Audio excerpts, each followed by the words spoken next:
Mother leader sa barangay.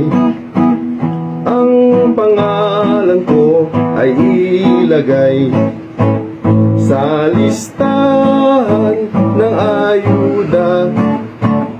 Ako sana ay makasama.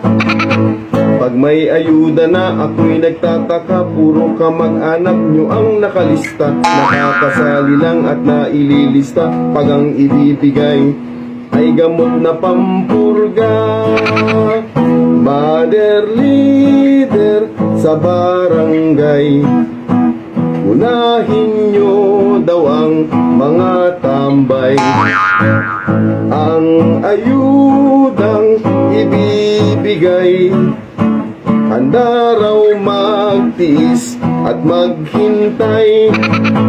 Ang sabi ng iba, kapag mayroong tupad, ang inuuna daw misis ni kagawad. Kaya daw ang iba hindi nalilista dahil kamag-anak kanilang inuuna. Mother leader sa barangay, ang pangalan ko ay ilagay sa listahan ng ayuda. Ako sana ay makasama.